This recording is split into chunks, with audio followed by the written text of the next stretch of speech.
Hey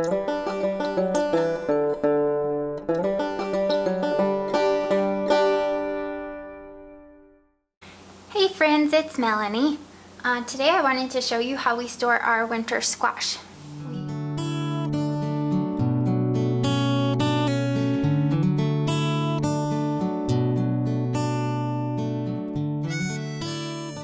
We like to keep them up here in our dining room.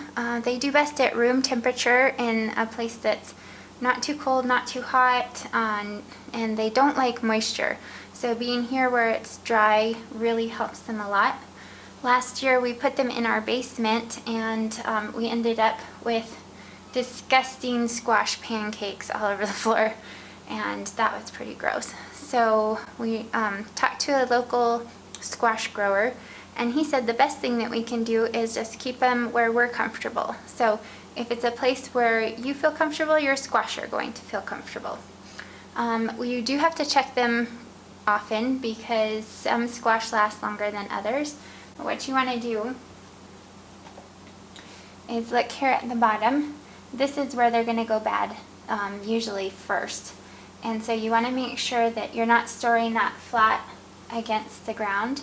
If you have it propped back like this where we've got them kind of all piled up, then it's got really good air circulation all around it, and that's going to keep it from rotting.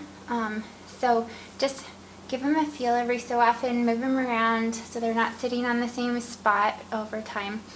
And we've had some that have lasted as long as 11 months. Once it really started getting hot in July, then they started to wilt.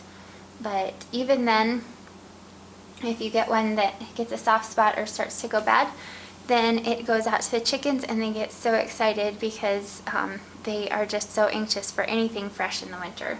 So it's a win-win for everybody. And now I'm going to show you how I like to cook them. Okay, so while I was digging through all of the squashes, I found this one and it's just barely starting to go, and I don't want to waste all of this. So what we're going to do is we're going to cut a chunk off the end here, and this is why they store so well, because they're beasts.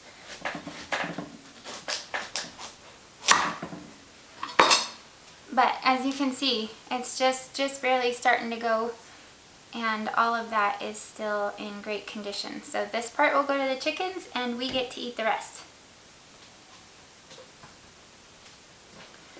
So I'm going to break down this squash into smaller chunks, and then we'll get it into the wood stove, and the kids will be excited for dinner tonight.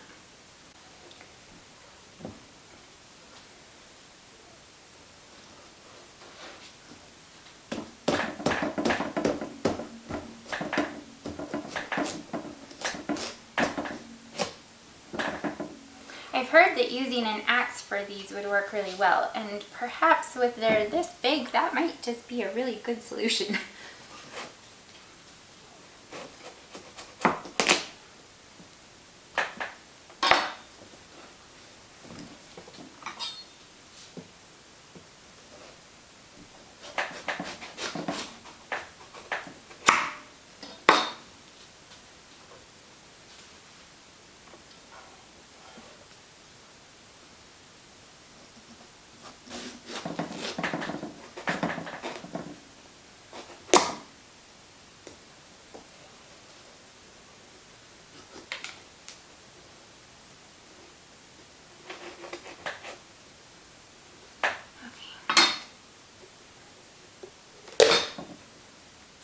Now when you are trying to get the seeds out of these things, it can be quite a bear, so make sure you have a really sturdy spoon.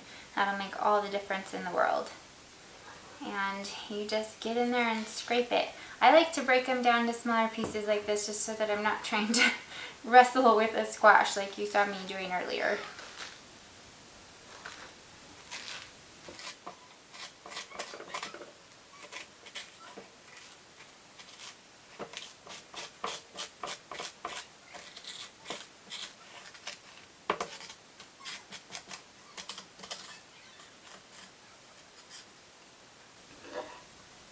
And again, that all goes to the chickens. So these squash that are super dense like this, where you really have to scrape and scrape and scrape and you get just a little bit off, those are the ones that are going to make your really awesome pumpkin pies or squash custards. And they're really have the most flavor, and they give you that really creamy texture that's just so yummy. So we bake them in two different ways. When if I'm in a big hurry, then we will just leave them in big chunks like this and throw them in the convection oven just because it's fast. But if I have planned ahead, like I prefer to do, then I can go ahead and chop them up into smaller pieces and actually fit them into my wood stove. And that way I don't have to turn on the electric one. Saves us money, and it's just nice to kill two birds with one stone. So today I'm going to chop it up.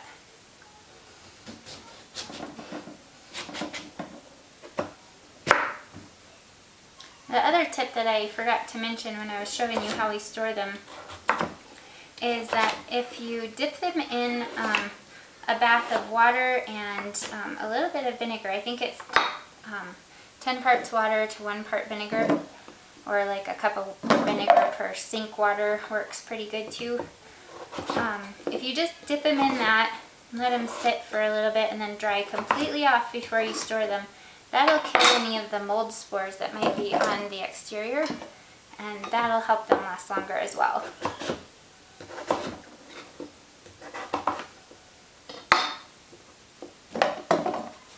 So you can cook it with the skins on, or you can cook it with the skins off. I'll show you skin off method as well.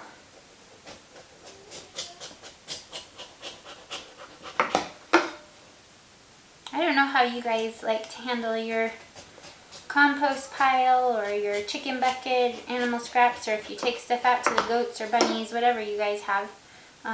Most of ours goes out to the chickens. And so what I do is I just have a 5-gallon bucket that's here in the house, right here in the kitchen. And whenever I'm working on a project, I just pull it nearby, and all of the scraps just go straight in there. And then the kids take it out to the chickens once a day, and they always think we're bringing them candy. But make sure you get a bucket that you can put a lid on it, because we've gotten some nasty fly problems before when we're doing it without a lid. Even if you clean the thing out every day, you still manage to accumulate icky house flies or those nasty fruit flies. So here's a cool side note for you guys. I started all of this gluten-free stuff because of my health, and I was really sick. I was having a hard time taking care of my kiddos, and I used to be so weak and so fragile that I couldn't even cut up one of these squashes. When I got them, I had to ask my neighbor lady to come over and cut my squashes so I could feed them to my kids. So it was about a year after we started eating really clean and really investing in our health with our food and our habits that I was finally able to cut up a squash like this. So every time I cut up a squash, it feels like a really big victory to me.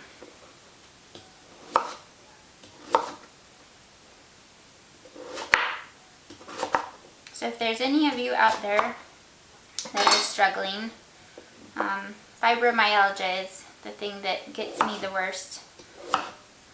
Going gluten-free has just changed our lives, and I'm back up, and I can't believe I planted a garden last year. That was a bigger victory than you guys will ever know.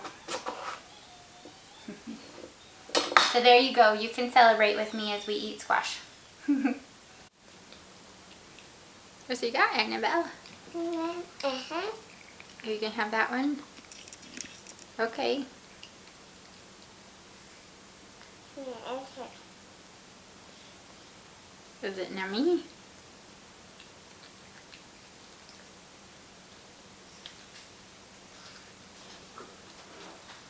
Oh, yeah. one bite off of each.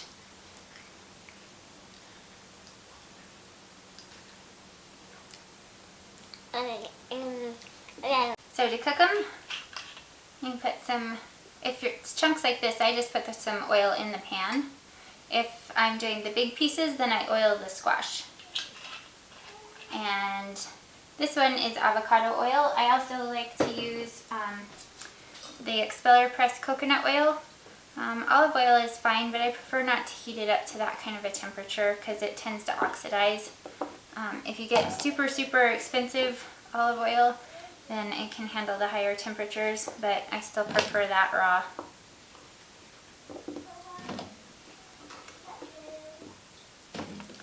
So I'm going to go ahead and cut up the rest of it, get it all in here, and then it'll go in the wood stove. Once you get your squash all in the pan, I put oil in first, but then I'm going to go ahead and drizzle a little over the top. It just helps it soften and get tasty. You can season this however you want. The way that my kids like it best is with a little bit of brown sugar or honey and cinnamon. So when I do it that way, I only cook it with the oil. But I have cooked it with chili powder and salt and pepper, and that's really yummy as well. But if you're going to use it for pumpkin pie or custard, just put a little oil on and roast it. What to say? Nothing.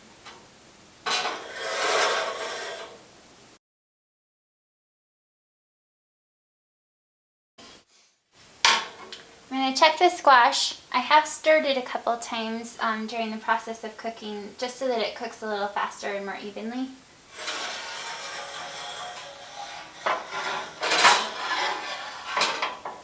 You can see it's started to break down and it's getting all mushy, and the fork can just easily break it. So it's good to go. I want to show you guys how my kids love to eat this squash.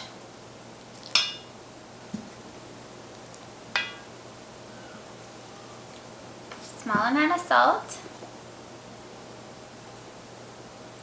a little cinnamon,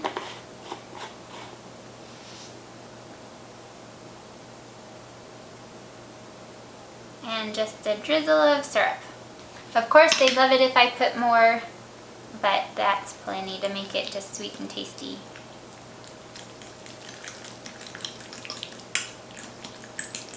And it's so nice and soft and creamy that all you have to do is give it a little stir with a fork and it's smooth, and they are going to be tickled to bits. Thanks guys, I hope you enjoyed this little tutorial on how we like to cook and eat squash. I'm also going to be making one about our squash custard, which is a favorite breakfast around here. So if you guys like this video and want to see more like it, make sure to give us a thumbs up, subscribe if you haven't, and leave me a comment. What do you guys like to do with your squash? I'll see you later. Bye bye.